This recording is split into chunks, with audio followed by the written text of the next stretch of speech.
आप फिलहाल बच रहे हैं। एक ब्रेकिंग आ रही है। पश्चिम बंगाल के 4 सीटों का रुझान, पश्चिम बंगाल के 4 सीटों पर रुझान आ गया है। और आपको बता दें, पश्चिम बंगाल जिस पर सबसे ज्यादा निगाहें हैं, सबसे ज्यादा विधानसभा सीट वाली राज्यसभा में आज नतीजे आ रहे हैं। राज्य में इन 5 में से सबसे ज्यादा विधानसभा सीट पश्चिम बंगाल में है। 293 पर आज नतीजे आने वाले हैं। 4 सीटों का रुझान आ गया है। 3 सीटों पर बीजेपी आगे चल रही है। 3 सीटों पर बीजेपी आगे चल रही है। बीजेपी के लिए खुश होने की बात हो सकती है, लेकिन ये शुरुआती रुझान है।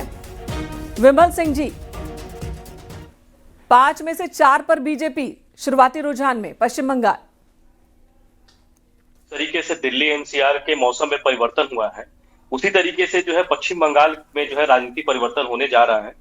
हमारी जो पश्चिम बंगाल की ईश्वरूप जनता है, उसने जो है भय को हराकर विकास युक्त को जो है अपनाया है। और जिस तरीके से वहां की जनता ने भ्रष्टाचार को बर्दाश्त किया है, तुष्टीकरण की राजनीति की है, राजनीतिक हिंसा जिस तरीके से वहां पे हुआ, प्रशासन जो है पक्षपात की राजनीति वहां पे हुई है, तो जनता इस चीज को समझी है। मैं बकायदे जो है 15 दिन ग्राउंड पे था और हमने देखा जिस तरीके से लोगों ने अपना विकास रूपी जो है सरकार को अपनाने के लिए भय मुक्त जो सरकार थी, जो ममता दीदी की जो सरकार थी, उसको जो है टाटा बाय बाय कर दिया है। आने वाले जो है समय में आपको दिखाई देगा। आज आप अभी तो रुझान है, आप आने वाले समय में देखिएगा जब ये रुझान जो है सीटों में तब्दील हो गए, आप देखिएगा भारतीय जनता पार्टी की जो है बहुमत की सरकार बनेगी। 160 प्लस सीटें जो है भारतीय जनता पार्टी जीतती हुई दिखाई दे रही है। 160 से ज्यादा। पिछली बार तो आप कह रहे थे 200, इस बार 160 से ज्यादा, यानी कि थोड़े प्रैक्टिकल नंबर आपकी तरफ से दिए जा रहे हैं। ठीक है, बिल्कुल। हमारे साथ बड़ा पैनल है, मेनका सबके पास जाएंगे।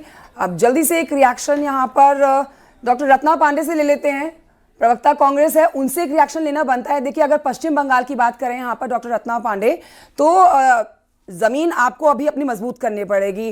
प्रमुख पार्टियों का चुनाव यहाँ पर टीएमसी और बीजेपी के बीच में है, हालांकि लेफ्ट पार्टी भी है, आपकी पार्टी भी है। आपको इस बार के चुनाव से कितनी उम्मीद है पश्चिम बंगाल में? मुख्य तौर पर जमीन पक्की होने जा रही है, बदलाव होने जा रहा है, या फिर क्या कहेंगे आप इस पर? नमस्कार के साथ मैं ये कहना चाहती हूँ कि कांग्रेस ने मेहनत की है फील्ड पर और हम पूरी तरह आश्वस्त हैं। विशेषतः पश्चिम बंगाल को लेकर हम आश्वस्त हैं कि हमारा प्रदर्शन बहुत अच्छा होने वाला है।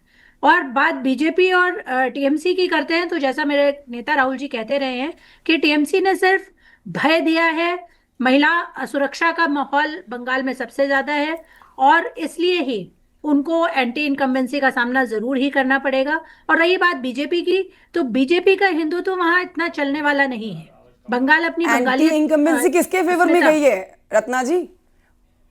एंटी इनकम्बेंसी फेवर में जाएगी, कांग्रेस के, आपके फेवर में जाएगी। ठीक है, यानी कि शून्य से खाता आगे बढ़ेगा, आप ये कह रही हैं। और बीजेपी भी कहीं नहीं है। ठीक है। और इस बीच बड़ी खबर देखिए, टीएमसी 6 सीटों पर आगे है। रुझान में सीटों की संख्या बढ़ गई है। असम में 10 सीटों के रुझान की बात कर ले तो 8 सीट पर बीजेपी आगे चल रही है, वहीं 2 सीट पर कांग्रेस आगे चल रही है। यहाँ पर बीजेपी और कांग्रेस के बीच ही मुकाबला है। एक तरफ गोगोई है तो दूसरी तरफ हेमंत बिस्व शर्मा है, जो कह रहे हैं कि हम तो हैट्रिक लगाने वाले हैं। और इस वक्त बड़ी खबर आपको बता देते हैं, मैं इनका रोकना चाहूंगी, यहाँ बड़ी जानकारी अपने दर्शकों को दे कि यहाँ पश्चिम बंगाल में बीजेपी एक बार फिर से आगे होती हुई नजर आ रही है।